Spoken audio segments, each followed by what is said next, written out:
গভীৰ সংকটত অসমৰ চাহ উদ্যোগ ২০০ বছৰীয়া ইতিহাস গৰকা অসমৰ চাহ আজি সংকটৰ গৰাহত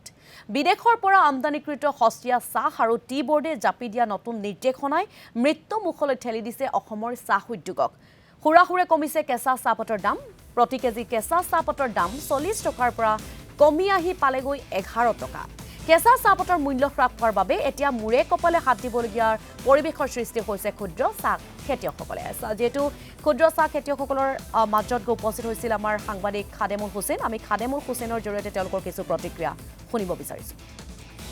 হয় নিশ্চিতভাৱে আপুনি উল্লেখ কৰাৰ ধৰণে ভাৰতীয় চাহ বোৰ্ডৰ হঠকাৰী কাৰ্যই এতিয়া ক্ষুদ্ৰ যিসকল চাহ খেতিয়ক আছে সেই চাহ খেতিয়কসকলক বিপাঙত পৰা দেখিবলৈ পোৱা গৈছে আৰু মই এই মুহূৰ্তত উপস্থিত আছো বঙাইগাঁও জিলাৰ যোগীঘোপাৰ আৰু কেইবাটাও স্থানত গঢ় লৈ উঠা চাহ বাগিচা যি আছে ক্ষুদ্ৰ চাহ খেতিয়কসকলে গঢ় দিয়া চাহ বাগিচাত মই এই মুহূৰ্তত উপস্থিত আছো নয়াগাঁৱত উপস্থিত আছো মই আৰু নয়াগাঁও এখন চাহ বাগিচাৰ মোৰ সতীৰ্থ সহযোগে এই মুহূৰ্তত এই দৃশ্যাংশ দেখুৱাইছে যে আজিৰ তাৰিখত কিন্তু এই ক্ষুদ্ৰ চাহ খেতিয়কসকলে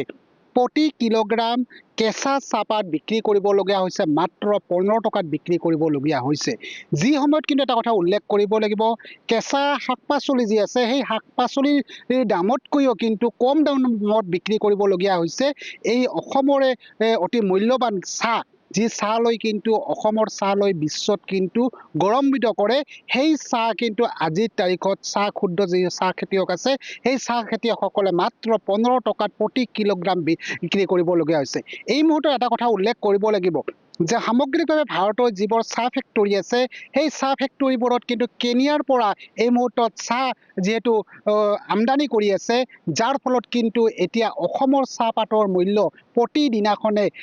হ্ৰাস হ'বলৈ ধৰিছে মোৰ সৈতে ক্ষুদ্ৰ চাহ খেতিয়ক আছে মই ক্ষুদ্ৰ চাহ খেতিয়কৰ পৰা মই পোনে পোনে জানিব বিচাৰিছোঁ মই আপোনাৰ পৰা কিছু কথা জানিবৰ কাৰণে চেষ্টা কৰিছোঁ যে বহু পৰিশ্ৰমৰ ফচল আপোনালোকৰ কেঁচা চাহপাত যেহেতু আপোনালোকে খিলঞ্জীয়া লোকসকলে এই উদ্যোগটাৰ লগত জড়িত হৈ থাকে কি ক'ব এই মুহূৰ্তত প্ৰথমে মই প্ৰতিদিন টাইমক নমস্কাৰ জনাইছোঁ আজি আমাৰ যি কেঁচা পাত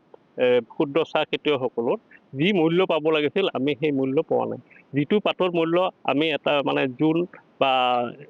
জুন মাহত ৪০ৰ পৰা ৫০ টকা পাইছিলোঁ সেই চাহৰ দাম এতিয়া আমাৰ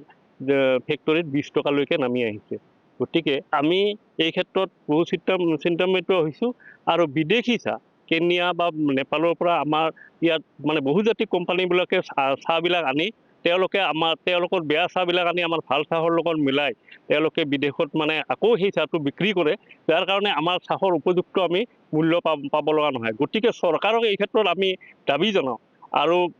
মানে আমি এনেকুৱা এটা কি ব্যৱস্থা মানে চৰকাৰে লওক যাতে বিদেশৰ পৰা চাহ আমদানিটো একেবাৰে বন্ধ কৰি দিয়ে আৰু বন্ধ কৰি দিলে হয়তো আমি চাহৰ উপযুক্ত মূল্য পাবলৈ সক্ষম হ'ম যিহেতু চৰকাৰখনে জাতি মাটি ভেটিৰ কথা কয় খিলঞ্জীয়াৰ কথা কয় সেই চৰকাৰখনৰ যি চাহ লৈ আমি কিন্তু বিশ্বত গৌৰৱান্বিত কওঁ বিশ্বত আমি উপস্থাপন কৰিব পাৰোঁ চাহ লৈ আমি গৌৰৱ কৰোঁ সেই চাহত আজি আপোনালোকৰ ক্ষুদ্ৰ যিসকল খেতিয়ক আছে এই খেতিয়কসকলৰ আজি এই অৱস্থা কি ক'ব চাওক এই ক্ষেত্ৰত এটা কথা হৈছে অসমৰ পৰা ৰপ্তানি হোৱা বস্তু খনিজ বস্তু তেল বা কয়লা কিন্তু এইবিলাকৰ উপৰিও মানে তেওঁলোক চাহ তেল আৰু কয়লাৰ পিছতে আটাইতকৈ চৰকাৰক ৰেভিনিউ দিয়া খেতিটো হৈছে চাহ এতিয়া চাহ ৰপ্তানি কৰি অসমে যথেষ্ট ৰেভিনিউ সংগ্ৰহ কৰে এই ক্ষেত্ৰত যদি অসমৰ চাহৰ এই অৱস্থা হয় তেতিয়াহ'লে আমি মানে খেতিয়কসকলটো মৰি যোৱাই নহয় চৰকাৰৰ যথেষ্ট লছ হ'ব গতিকে সেই ক্ষেত্ৰত চৰকাৰে মানে উপযুক্ত ব্যৱস্থা কৰাৰ কাৰণে এইখন চৰকাৰক যিয়ে জাতি মাতি আজি আমাৰ যিখন হিমন্ত বিশ্ব আমাৰ মামাৰ চৰকাৰ বুলি কোৱা হয় এই চৰকাৰখনে